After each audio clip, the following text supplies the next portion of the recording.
Bulletin. Chhattisgarh में BJP की 4 उम्मीदवारों की आखिरी सूची भी आज जारी हो चुकी है और इस सूची के जारी होते ही सियासी संग्राम का मैदान भी अब पूरी तरह से सज चुका है, तैयार हो चुका है। दोनों दलों के योद्धा मैदान में आ चुके हैं। सूबे के दोनों प्रमुख दल बीजेपी और कांग्रेस दोनों ने ही 90 उम्मीदवार अपने घोषित कर दिए हैं। अब किसका किससे मुकाबला होना है यह भी तय हो चुका है। अब बारी है अंतिम प्रहार की। बीजेपी ने अंबिकापुर सीट से आज जो लिस्ट जारी की 4 प्रत्याशियों की, इसमें अंबिकापुर से राजेश अग्रवाल को प्रत्याशी बनाया है, जो डिप्टी सीएम टीएस सिंहदेव से 2-2 हाथ करते हुए नजर आने वाले हैं। इसके अलावा अकलतरा से सुशांत शुक्ल को पार्टी ने मैदान में उतारा है। युवा चेहरा है और ब्राह्मण चेहरा है। तो कसडोल से धनीराम धीवर और बेमेतरा से दीपेश साहू को प्रत्याशी बनाया गया है। इससे पहले पार्टी ने दूसरी लिस्ट में पूर्व सीएम रमन सिंह को राजनांदगांव से टिकट दिया था। इसके अलावा बीजेपी की लिस्ट में 3 सांसदों को भी चुनावी मैदान में उतारा जा चुका है, जिसमें रेणुका सिंह, गोमती साय और अरुण साव का नाम शामिल है। छत्तीसगढ़ में 2 चरणों में विधानसभा के चुनाव होने हैं। पहला चरण 7 तारीख को है, इसकी वोटिंग, और दूसरे चरण की वोटिंग 17 तारीख को है, 17 नवंबर को। वोटों की गिनती एक साथ होनी है। 3 दिसंबर को ही इसके नतीजे आ जाएंगे और 5 तारीख तक निर्वाचन की पूरी प्रक्रिया संपन्न करा ली जाएगी।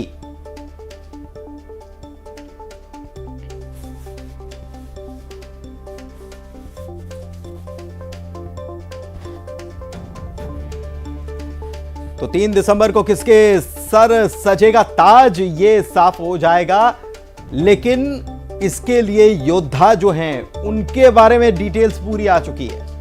मध्य प्रदेश और छत्तीसगढ़ दोनों ही राज्यों की अगर बात की जाए तो दोनों राज्यों में 2 ही पार्टियां प्रमुख रूप से चुनावी मैदान में उतरती हैं, जिसमें बीजेपी और कांग्रेस हैं। छत्तीसगढ़ में 90 विधानसभा सीटें हैं और दोनों दलों की तरफ से पूरे 90 प्रत्याशियों का ऐलान हो चुका है। इससे अब यह साफ हो चुका है कि मैदान में किसका किससे मुकाबला होना है। नामांकन की तारीख 30 है और यह बेहद करीब है। ऐसे में अब बहुत ज्यादा गुंजाइश बनती हुई नजर नहीं आती कि नामों में कोई बदलाव किया जाए दोनों ही दलों की तरफ से।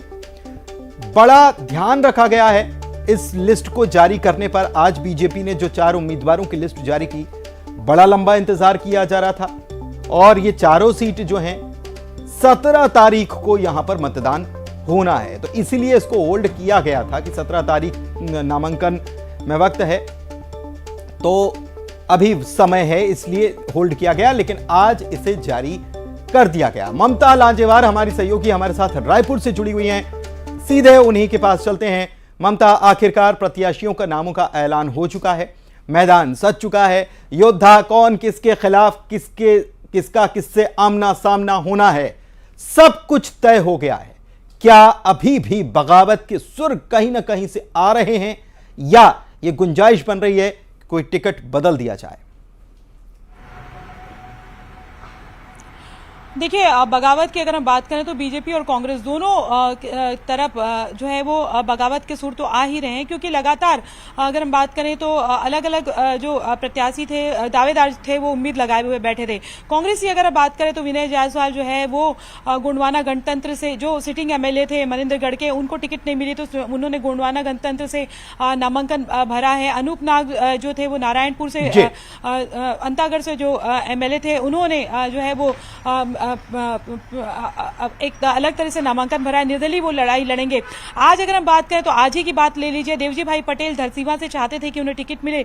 बीजेपी के काफी अगर हम बात करें तो कद्दावर नेताओं में माने जाते थे, लेकिन उनका नाम नहीं आया, तो उन्होंने आज नामांकन फॉर्म खरीद लिया है। हालांकि वो कह रहे हैं कि मुझे लगता है कि पार्टी जो है वो हित में जो बीजेपी है वो कोई ना कोई फैसला लेगी। तो ये बगावती तेवर तो अलग अलग जगहों से आ भी रहे हैं। कहीं कहीं पे ये भी है कि प्रोटेस्ट भी हुए हैं दोनों ही पार्टियों में। अगर बात करें करें तो बीजेपी के दफ्तर के सामने भी हुए, कांग्रेस के दफ्तर के सामने भी हुए।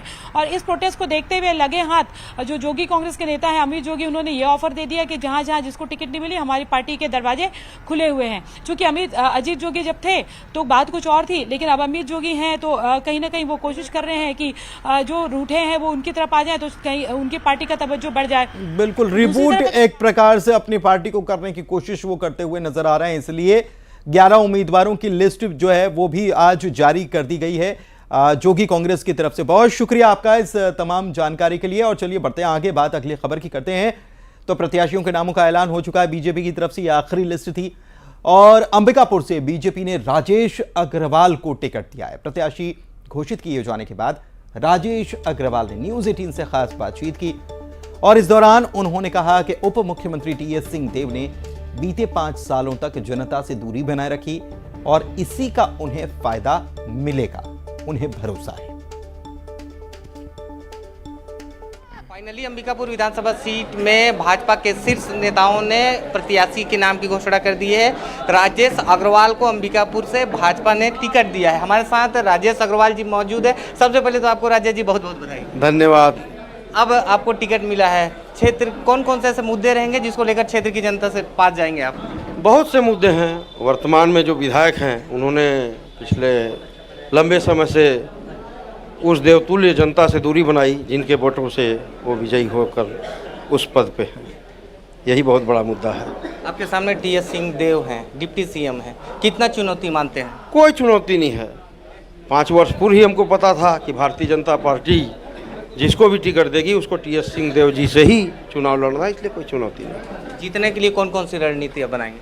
हमारे पार्टी ने, संगठन ने पूरी रणनीति बना रखी है। उस रणनीति पर पिछले 5 साल से काम चल रहा है।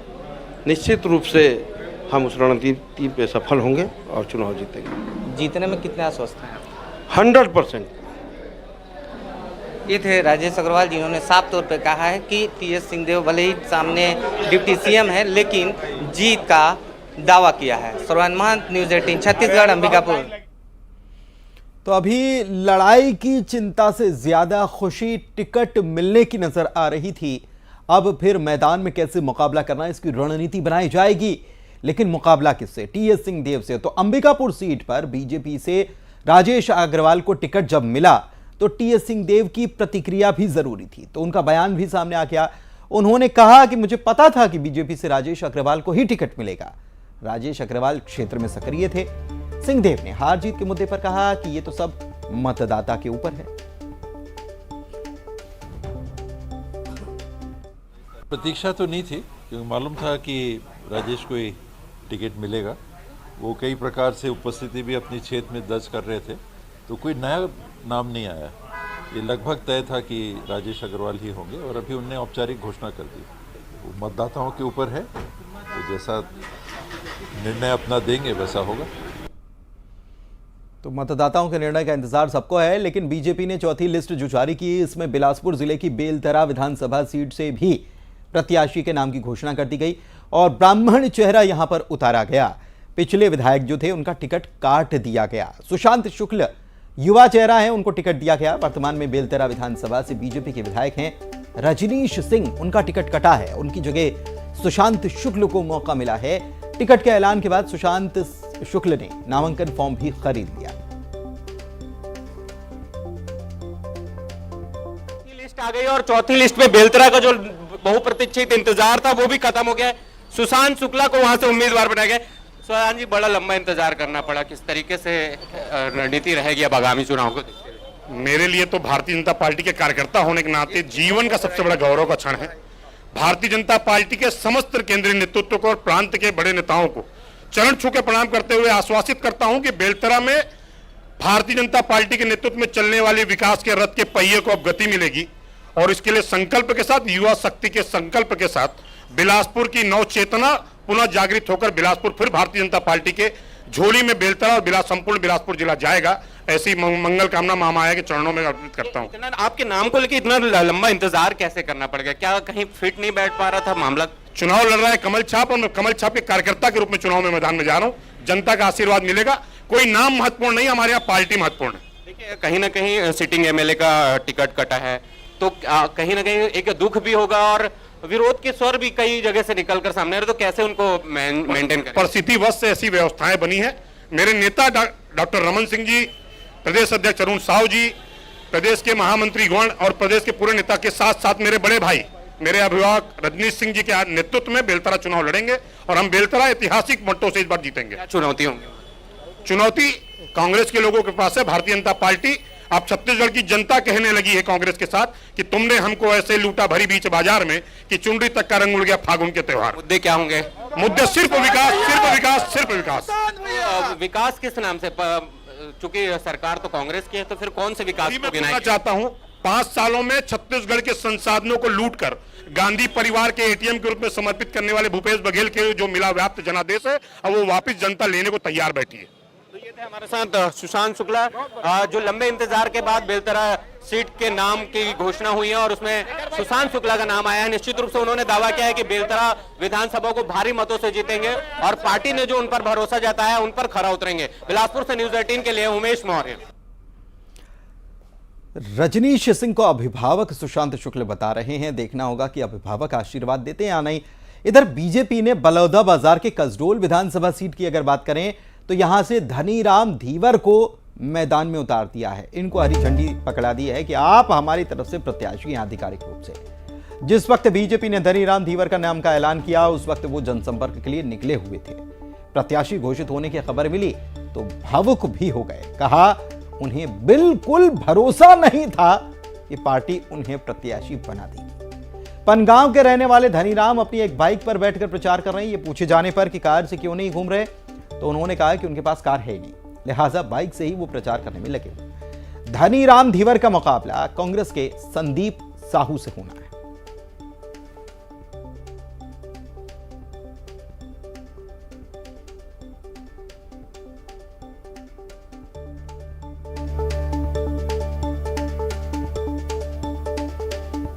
तो देखिए किसका कहां से मुकाबला होना है ये तो हम बता ही रहे हैं, लेकिन साथ ही साथ सिंहासन की लड़ाई में कांग्रेस के संदीप साहू से मुकाबला होना है धनीराम धीवर का।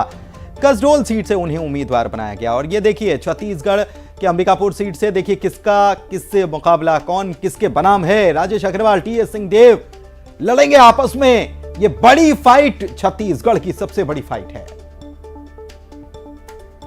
की चौथी लिस्ट जारी की है छत्तीसगढ़ के सबसे बड़े विधानसभा कसडोल विधानसभा में, जिसको इंतजार था कि आखिर प्रत्याशी कौन होगा। वो प्रत्याशी हमारे साथ मौजूद है धनीराम धीवर जी। सबसे पहले बहुत बहुत आपका स्वागत है, धन्यवाद। धन्यवाद सर, धन्यवाद सर। आपको पता था कि आपको टिकट मिलने वाला है? जी बिल्कुल था सर, बिल्कुल अनुभव। अभी बाइक में कहाँ गए थे आप? हम लोग थोड़ा से मिल मिलाप के लिए गए थे। जो हमारे दर्शक है वो जानना चाहते हैं आप कहाँ से हैं, क्या करते हैं, क्या रहने वाले हैं, क्या कहेंगे आप? मैं छोटे से किसान हूँ, मैं किसान का पुत्र हूँ, ग्राम पंचायत पनगांव से।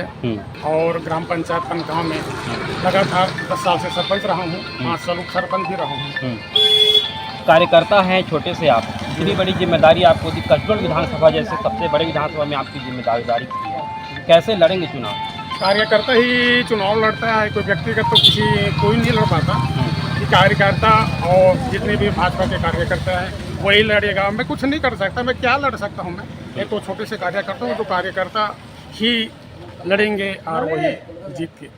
देख सकते हैं हमारे साथ धनीराम धीवर थे जो इस बार कसडोल विधानसभा में भाजपा के प्रत्याशी चुने गए हैं। ये उनकी बाइक है, इन्हीं बाइक में जनसंपर्क के लिए निकलते हैं। आपने कई ऐसे प्रत्याशी देखे होंगे जिनको अभी टिकट मिला है, वो कार में या 4 पहिया वाहन में लगातार जनसंपर्क कर रहे हैं, लेकिन धनीराम धीवर जी हमारे साथ मौजूद हैं जो बाइक में लगातार संपर्क कर रहे थे। और जब इनको टिकट मिला तो फिर इनका कहना था कि इनकी आंखों में आंसू आ गए। और आज भी धनीराम धीवर जी हमारे साथ मौजूद हैं। इस छोटे से कार्यकर्ता को इतनी बड़ी जो प्रत्याशी की जो यहाँ से कसडोल विधानसभा में मिली थे, ये देखने वाली बात होगी, क्योंकि कांग्रेस में संदीप साहू है और धनीराम धीवर भाजपा में है। अब देखना ये होगा कि आखिर चुनावी मैदान में किसका पलड़ा किस पर भारी पड़ता है। तब तक के लिए योगेश यादव, न्यूज 18 बलौदाबाजार।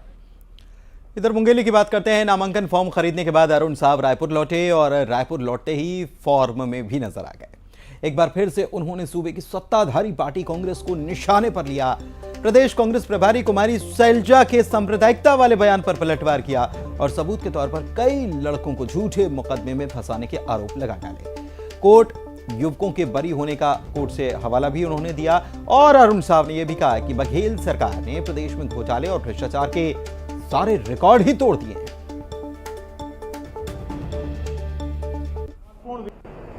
कोयला घोटाला, फिर शराब घोटाला, फिर डीएमएफ घोटाला, गौठान घोटाला, गोबर घोटाला, रेत में घोटाला, सीमेंट में घोटाला, और वो सिलसिला लगातार चल रहा है। और अभी ईडी ने जो मामला उजागर किया है, वैसे तो अन्य घोटालों की तरह भी कोयला घोटाला 25 रुपए पर टन वसूली हो रही है, ये पब्लिक डोमेन में आ चुका था। शराब घोटाला ईडी की कार्यवाही से पहले पब्लिक डोमेन में था कि शराब के 2 काउंटर होते हैं दुकानों में, 302 का मुकदमा बनाया, जेल में डाला, लगातार प्रताड़ित किया, परेशान किया पुलिस ने। घर से जाकर लाना हिंदू समाज के नौजवानों को पुलिस प्रताड़ित करती, कई कई दिन तक वो कहां है परिवार वालों को मालूम नहीं, और झूठे मुकदमों में जेल में डाला। और ये हम नहीं कह रहे हैं, हत्या का मामला बनाया, आगजनी का मामला बनाया, आगजनी के केस का फैसला आया न्यायालय से। क्या कहा कोर्ट ने? बिना किसी आधार के इन 8 लोगों को पुलिस ने गिरफ्तार करके जेल में डाला। तो एक तरफ बीजेपी ने कांग्रेस की सरकार की खामियां गिनाई, कई सारे आरोप लगाए, और दूसरी तरफ कांग्रेस ने सरकार की खूबियां भी बताई। पीसीसी संचार प्रमुख सुशील आनंद शुक्ल ने भी प्रेस कॉन्फ्रेंस की और पिछले 5 साल में जो सरकार के काम हुए हैं उसको वो गिनाते नजर आए। 18 लाख युवा वोटर्स को जागरूक करने के लिए मैराथन आयोजन करने की भी बात वो कह डाल रहे।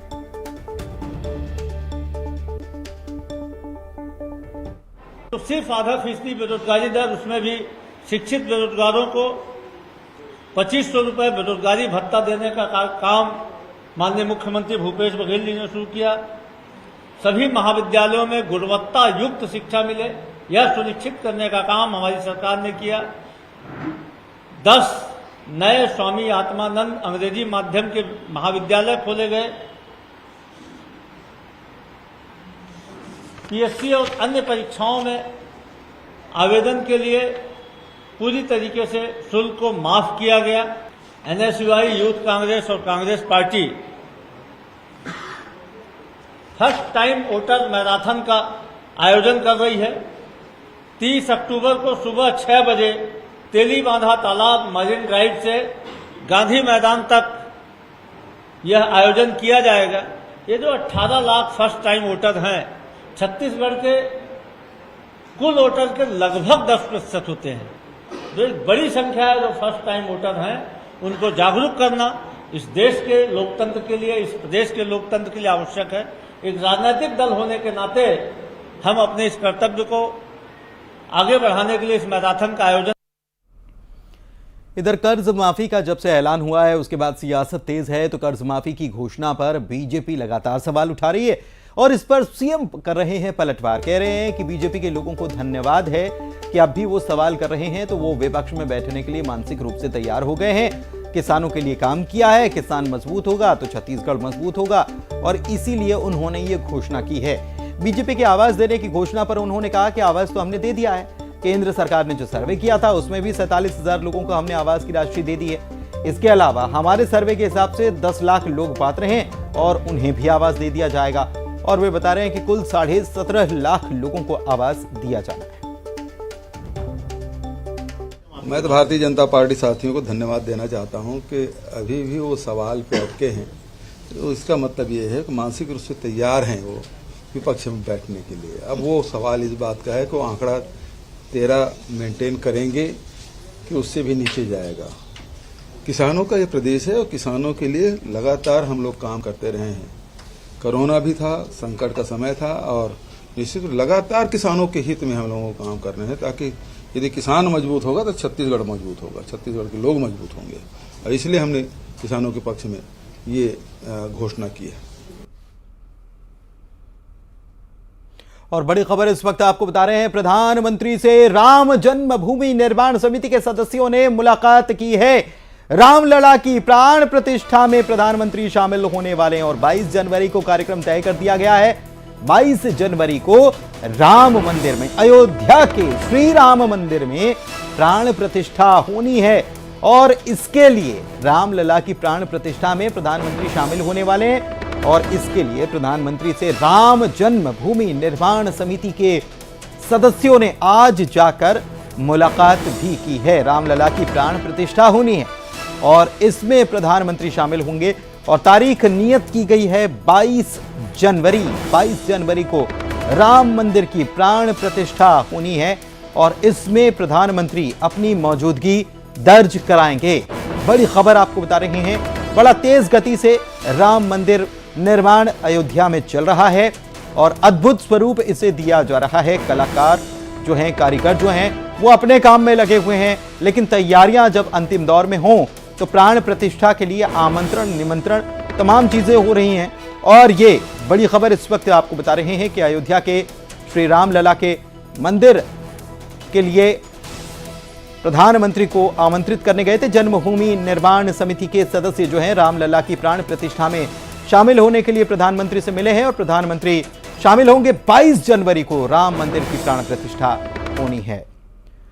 और इसी के साथ इस बुलेटिन में फिलहाल इतना ही, लेकिन खबरों का सिलसिला लगातार जारी है। वक्त एक छोटे से ब्रेक का है।